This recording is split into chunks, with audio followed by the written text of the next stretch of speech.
അതിന് ഇപ്പോൾ ഉണ്ടല്ലോ നമ്മൾ പുറത്തോട്ട് ഇറങ്ങാൻ പറ്റാത്തൊരവസ്ഥയാണ്, ചുട്ടുപൊള്ളുന്ന കാലാവസ്ഥ. കാരണം ഒന്ന് പുറത്തോട്ട് ഇറങ്ങിക്കഴിഞ്ഞാൽ അപ്പം തന്നെ കുറച്ച് കാറ്റ് കിട്ടണം, അല്ലെങ്കിൽ തണുത്ത വെള്ളം കുടിക്കണം, അല്ലെങ്കിൽ ഒട്ടും നിൽക്കാൻ പറ്റാത്തൊരവസ്ഥയിലേക്കാണ് നമ്മുടെ കേരളം മാറിക്കൊണ്ടിരിക്കുന്നത്. ഇപ്പോൾ നമ്മൾ പരിശോധിക്കുകയാണെങ്കിൽ ഫെബ്രുവരി തൊട്ടേ ഈ ഒരു കാലാവസ്ഥയിലാണ് പോയിക്കൊണ്ടിരിക്കുന്നത്. മഴ ലഭിച്ചിട്ട് ഒരുപാട് നാളായി എന്നാണ് പറയുന്നത്. അതുപോലെ തന്നെ നമുക്ക് ലഭിച്ചുകൊണ്ടിരുന്ന വേനൽ മഴയിലും ഗണ്യമായ കുറവ് രേഖപ്പെടുത്തിയിട്ടുണ്ട്. അപ്പോൾ ഇങ്ങനെ പോവുകയാണെങ്കിൽ നമ്മുടെ കാലാവസ്ഥ ഒട്ടും തന്നെ നമുക്ക് പ്രവചിക്കാൻ പറ്റാത്ത രീതിയിലേക്കാണ് മാറിക്കൊണ്ടിരിക്കുന്നത്.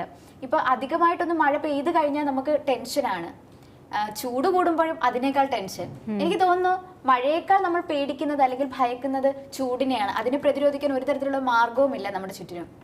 എല്ലാ കാലാവസ്ഥകളെയും നമ്മൾ അതിൻ്റെതായ രീതിക്ക് പേടിക്കേണ്ടിയിരിക്കുന്നു. കാര്യം പ്രളയം വരാൻ നേരത്ത് നമ്മൾ അതിനെയും ഭയപ്പെടുന്നുണ്ട്. ഇപ്പോൾ ചൂടിൻ്റെ കാര്യത്തിലാണെങ്കിൽ എനിക്ക് തോന്നുന്നു 120 വർഷങ്ങളുടെ കണക്കെടുത്ത് നോക്കിക്കഴിഞ്ഞാൽ ഈ കഴിഞ്ഞ ഫെബ്രുവരിയിലായിരുന്നു ഏറ്റവും കൂടുതൽ താപനില ഉണ്ടായിരുന്നത്.